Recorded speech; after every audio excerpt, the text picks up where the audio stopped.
Ce matin, la gang, on y va avec un petit survol de Davidio qui nous a publié une image d'un showroom où tu vois un background de Mars. Il est dans le showroom, ça a l'air d'être un showroom 360. On fait un survol de ça, j'ai fait des recherches, j'ai pas trouvé ce que je pensais trouver, ce que je cherchais principalement, mais j'ai trouvé quelque chose. Donc on fait un survol de ça. On fait un survol des petits drops qu'on a depuis début mars. On était supposé avoir des big drops, on fait un petit survol de ça. On a le Cookie Monster drop vidéo qui est sorti, je vais faire un petit survol aussi avec vous, pour vous autres. Puis, on a bien entendu nos opportunités de marché qu'on va aller voir. Donc, yes, je m'appelle Jess, je suis avec TQ. Puis, je vous dis bienvenue au VV Frog Show. Yep. Donc, pour commencer, nos drops qu'on a depuis début mars. On sait, Davidio nous avait dit Big Bon Mars, gardez vos gems, accumulez, yeah.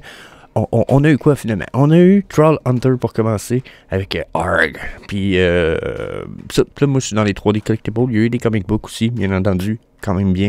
Et là, on reste dans les collectibles ce matin, sinon la vidéo va être vraiment trop. Donc, on a eu Troll Hunter. Vous voyez que prix du drop 20$.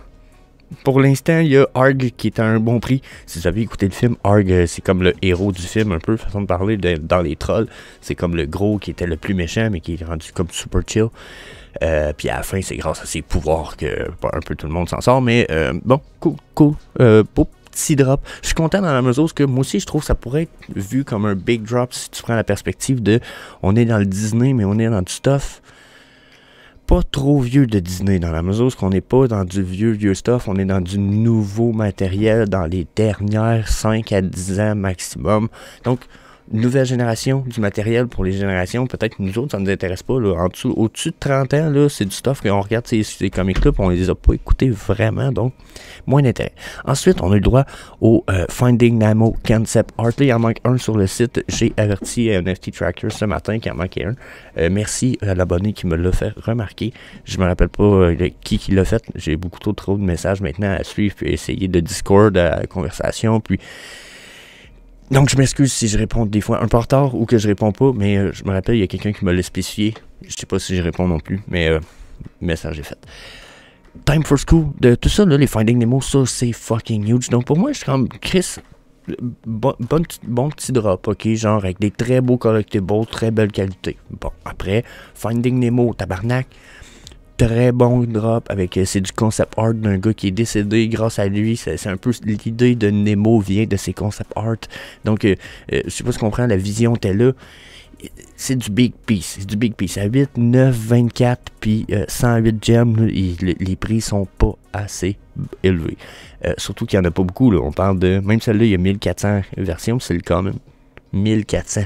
Vous savez qu'en bas de 1000, il y en a beaucoup qui considèrent des collectibles comme rentrer dans une catégorie de grill. C'était peut-être plus vrai il y a un an qu'on était beaucoup, par exemple. Maintenant, c'est sûr que la perspective va changer un peu, mais quand même. Puis là, on a Howard the Duck. Il y en a qui n'ont pas la perspective non plus de dire « Ah, Howard the Duck, c'est pas un gros personnage. » C'est un personnage qui a quand même son histoire, puis qui est peut-être justement pour les personnes, justement, une catégorie peut-être plus âgée un petit peu, 45 et plus. Mais après, ça reste un collectible. C'est tous des collectibles de très bonne qualité, là, que ce soit le Rambo, qui est fucking aussi pour une classe sociale peut-être, ou classe d'âge, pas sociale, quoi peut-être encore, mais une classe d'âge plus élevée, de très beaux drops. Si vous voulez mon avis, là, les drops sont de très bonne qualité. J'ai l'impression que là-dessus, on a augmenté beaucoup. On a augmenté beaucoup dernièrement la qualité de nos drops. Même les Labetters qui sont pas dans les qui sont pas dans le mois de mars pantoute, Kang non plus, les qualités sont très acceptables. Donc, après, c'est quoi qui s'en vient? Probablement du plus gros stuff. Vous voyez, on a vous allez voir, surtout, on a une image qui nous vient de mars, mais on parlera pas de ça right away, bien entendu. Là, on s'en va voir les petites opportunités du market sur le all-time low. Je trouve qu'on a quelques petites opportunités que je trouve quand même intéressantes. Regardez ici, Back to the Future, le poster à 50 gems. Chris, son all-time low, Back to the Future, il y en a, en plus il y en a 1985 versions. C'est le genre de collectible que je me dis, en plus, c'est intemporel. À cause du concept Back to the Future, c'est une une série de films qui a été respectée, qui l'est encore aujourd'hui. Les acteurs, quand ils font des sorties publiques, généralement, c'est quand même huge. Surtout qu'il y en a un des deux qui est rendu avec, je pense, Parkinson, donc il a de la misère à bouger beaucoup. Donc quand il fait des apparitions sociales, les gens l'acclament, c'est l'espèce de fureur. Puis c'est celui qui jouait Marty's. Je pense que c'est ça son nom dans le film, celui qui le jeune. Dans le fond, là, il y a le vieux puis il y a le jeune. C'est le jeune.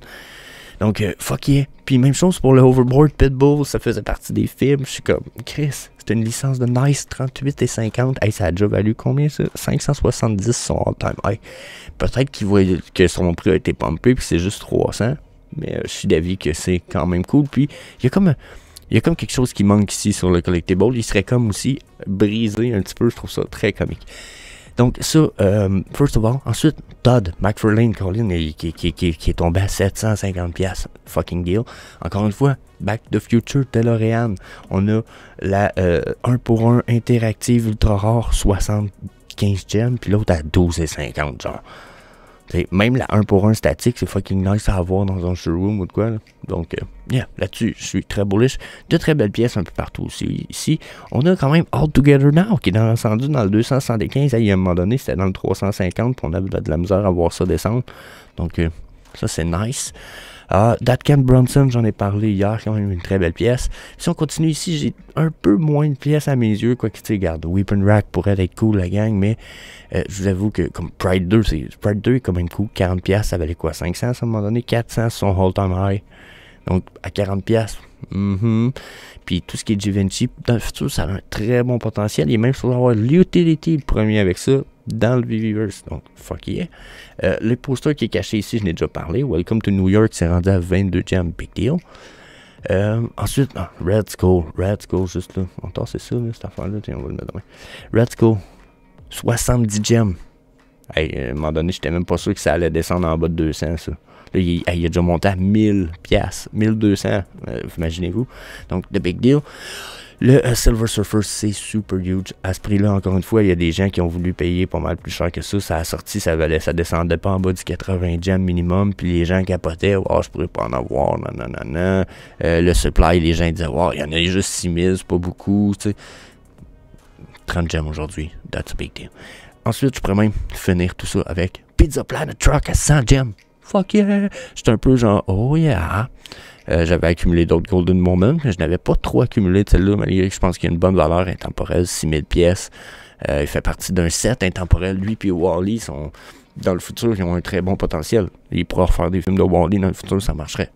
Okay? La licence, elle n'a pas été fatiguée, elle n'a pas été, je sais pas si vous comprenez, elle n'a pas été tirée, la sauce n'a pas été trop loin. Puis encore aujourd'hui, le film est excellent. Puis il serait sûrement encore très bon de faire des suites. Donc, yeah. Là-dessus, très bullish. Là, on a quelques petites choses à aller voir. Attendez un petit peu. On va faire une petite pause là. Alright. Donc là, on va la transférer à... Je vais aller voir avant qu'on aille faire le tour de ma petite recherche. C'est un beau petit caisse de vidéo là. Oh my fucking god. Ok, déjà, moi là... Regardez, je vais recommencer ça de même là. Je peux-tu full screener? Il va être beau? Ah, il va être beau. Moi, quand j'ai vu le... Tu sais, moi Sesame Street, je sais c'est quoi. Est-ce que j'étais très bullish quand j'ai vu le bonhomme Cookie Monster sur son faux? J'ai fait... ok. J'aime Cookie Monster, je trouve ça cool, mais... Je me suis un peu demandé si c'est pas un peu cheapos. Genre, puis je le regardais, je me disais, hey Chris, ça sera pas animated, ça a l'air trop cheap. Tu sais, regardez, genre, l'épaule qui a l'air quasiment trop déboîtée, genre, carré, je sais pas trop, Chris. Il a l'air mal fait, épouvantable, ok? Puis Esti, il nous sort une vidéo, genre, checkez ça. Moi, une fois je l'ai vu qu'il était animé, je me suis dit, ben tabarnak. Là, j'avoue qu'il est cool en calice. Puis il mange ses biscuits, puis là, puis qu'il y a depuis, ben il recommence. Puis il se dit, je vais refaire une recette. Moi, ce petit côté-là, j'ai bien aimé. Il prend sa petite serviette. Oh my goodness. Puis là, il attend. Il est comme, c'est des cookies. Donc, non, j'ai vraiment trippé. Quand j'ai vu qu'il était animated, j'ai fait, oh, là, ils se sont surpassés, là. Oh, là, c'est nice. Puis il fait genre, devant le four. Ah, je veux dire, c'est comique. I like it so much.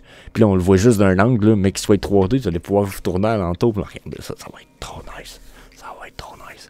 Donc, c'est sûr que le bouffage du biscuit risque d'être cheap un peu. Ça devait être dur de faire manger des biscuits. Fait que si on tourne l'angle, probablement que c'est pour ça qu'ils nous le montrent de dos. Tu sais, regardez quand ils mangent des biscuits. Là. Probablement que ça va être cheapos un peu. Mais le reste est fucking nice. J'aime ça. I like it really much. So, yeah. Je voulais qu'on fasse un survol de ça. Je trouvais que c'était vraiment fucking interesting. So, yeah. Oh yeah, boy! Là, ensuite, on s'en va au juicy stuff. Regardez bien ça, ok? Regardez bien ça. Donc, regardez, belle petite image que David nous a publiée. Il a écrit Mars avec des nuages, une rocket, puis des nuages, ok? Genre, to the sky, genre, over les nuages. Peu importe ce que ça peut vouloir dire, mais regardez surtout l'image qu'on a en background. Là, on voit clairement qu'il est dans une espèce de virtual room studio, soit dans un studio, on voit il y a certains podcasts qui sont filmés dans des enclosures comme ça, on voit qu'il y a même, c'est pas des podcasts qui sont faits comme ça, tu peux avoir des commerciales, des vidéoclips qui sont enregistrés comme ça, mais ça peut aussi être une salle virtuelle. Donc là, j'ai poussé les fucking research, là. Je suis allé quand même fucking creux. J'ai regardé, j'étais allé fouiller pour la plupart des salles virtuelles dans le monde, etc. J'ai fouillé au point où j'ai regardé la forme de l'écran, j'ai regardé, vous voyez le petit X au plancher? J'ai été fouiller voir si on avait des images de virtual room où on se trouvait avoir un petit placeholder comme ça au plancher. J'ai été voir les types de lumière, j'ai été farfouiller un peu partout, ok? Mes recherches m'ont fucking déçu à matin dans la mesure où moi j'étais certain quasiment d'être capable de trouver c'est allé où, d'être où le studio, que ça a été filmé, etc. J'avais comme un. Hier, moi, y arrivé à Sti, puis pas tout ça qui est arrivé. J'ai cherché comme un méchant cave. J'ai tout cherché dans l'image. J'ai été chercher à zoomer pour voir c'était quoi les logos sur la chemise. Là, puis c'était qui la personne pour être certain que c'était-tu des placeholders, genre pour. Les caméras puissent détecter la personne en 3D ou si c'était juste des motifs sur une chemise, j'ai pas été capable de retrouver. Mais je vous dis, j'ai creusé solide, ok? Puis, j'ai fouillé aussi pour dans les commentaires, etc. Rien trouvé. Par contre, dans mes recherches, il y a une chose que j'ai réussi à trouver, puis que je suis quand même fier. En fait, c'est pas vrai. En fait, la chose dont je parle, je vous la garde un peu plus tard dans la fin, mais il y a deux choses que j'ai trouvées. J'ai trouvé un studio qui pourrait avoir le potentiel d'avoir des partenariats semblables ou en lien avec ceux qu'on a déjà avec Vivi. Okay? Puis un studio qui semble avoir peut-être les mêmes styles d'installation de façon quand même assez proche. Et je vous parle de View Studio, ok? Donc, les studios, il y en a un à Las Vegas, à Nashville, Orlando, Tampa Bay. Ça a l'air d'être un gros studio où ce qu'ils font, regardez, Virtual Production Studio avec 2 étages, 130 pieds de large, tu sais, 40 000 pieds, 16 000 pieds, 30 000 pieds carrés, tu sais, vous comprenez? On est dans un studio de production virtuelle, puis si vous regardez tout ce qui se passe peut-être ici en background un petit peu, là on le voit pas en fait, c'est très sombre, mais ils ont fait bien des affaires. Ça, c'est leur studio, la manière qui est faite, ok? Donc, vous voyez qu'on a l'air de... Vous voyez ici? Ça a l'air de ressembler très... ça ressemble à ce qu'on a de façon 2D, ok? Regardez le racking, l'écran. Puis là, ben, quand on vient... Puis là, ils ont travaillé avec du monde important, là. Nicolas Cage, ok? Yuval Alder, Alan Unger, qui sont... Bon, je les connais pas personnellement. Mais regardez ici, studio, là. Regardez les lumières, là. On est dans ce que j'ai trouvé de plus proche dans les studios qui avaient des lumières semblables, ok? Avec les rackings carrés, là, je sais pas si vous voulez les voir, là, mais on les voit pas très bien. Je peux-tu zoomer? Non, je peux pas vraiment zoomer plus que ça, la gang. Mais vous voyez, les rackings sont carrés. C'est les lumières qui sont différentes dans ces photos-là. Est-ce que c'est juste un autre studio différent?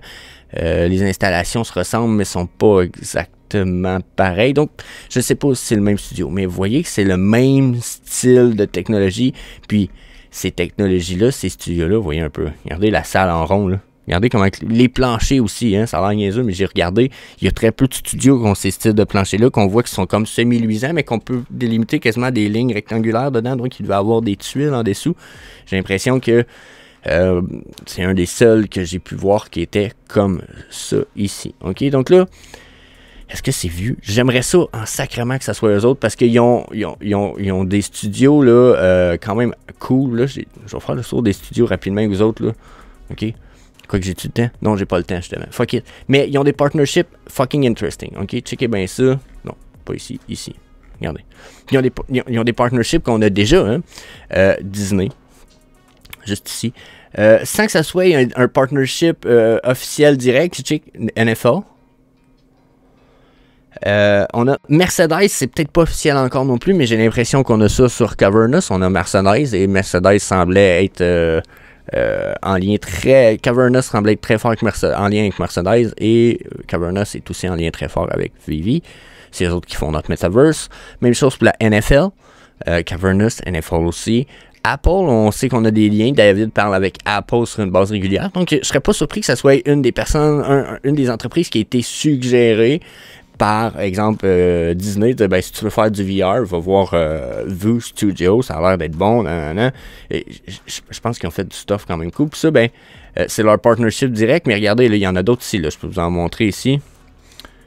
Bugatti, BMW, WWE, Pinehurst, Orlando City, Amazon Freight Service, donc tu sais, un service de transport, John Deere, il y a du stock ouf, là, des artistes.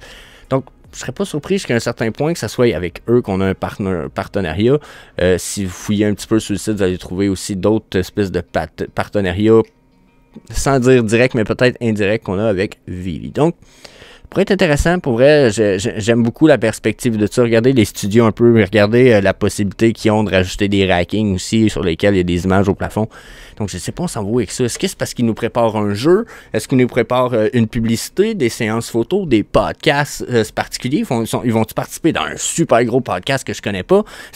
Pourquoi le décor de Mars dans le background? Ça a-tu rapport avec... Il y en a qui le savent, la théorie du le Coca-Cola Footprint, qui est possiblement... Je l'ai-tu ici? C'est ici. Coca-Cola Footprint, hein? Il y en a qui ont vu ma théorie, mes vidéos, je vais vous mettre le lien en fin de vidéo, où ce que ça serait possible qu'on ait un lien Coca-Cola, SpaceX, Vivi, puis que ça soit une parcelle de terrain.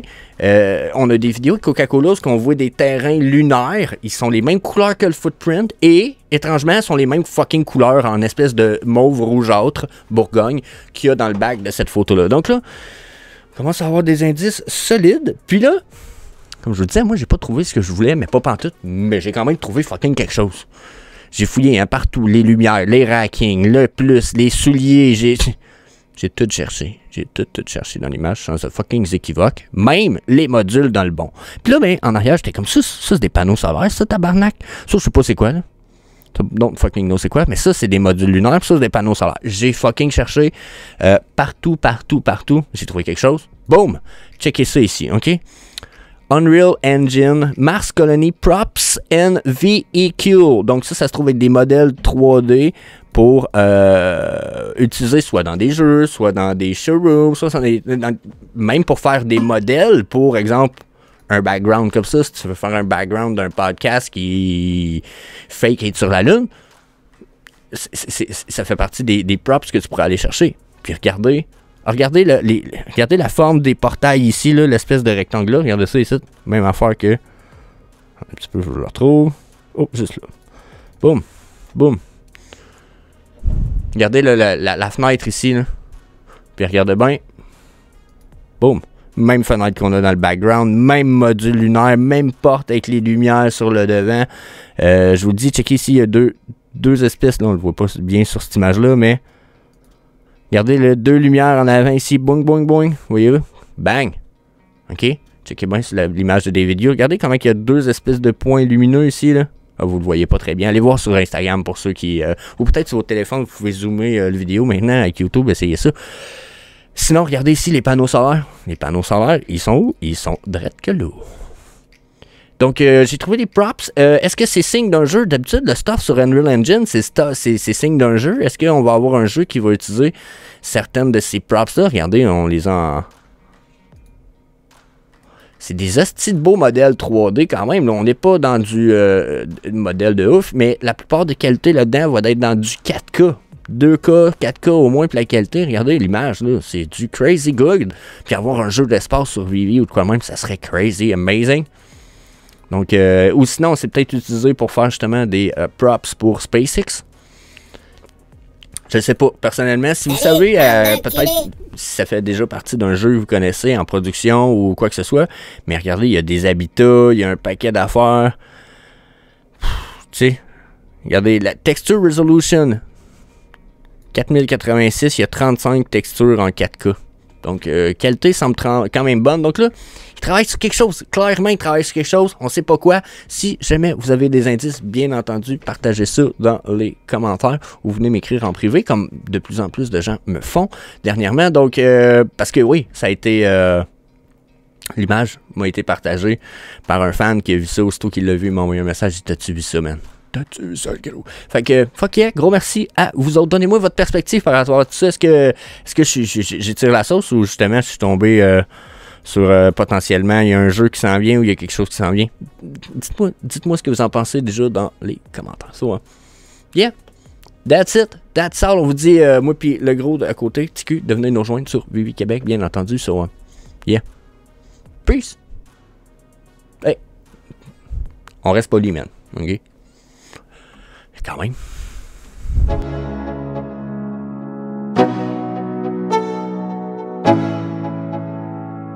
Let's go. Yo. I'm like an addict, do I gotta have it. I ain't even playing, got a really bad habit. If it moves, gotta grab it. Fuse like a magnet, lose, won't have it till I'm doomed in a casket.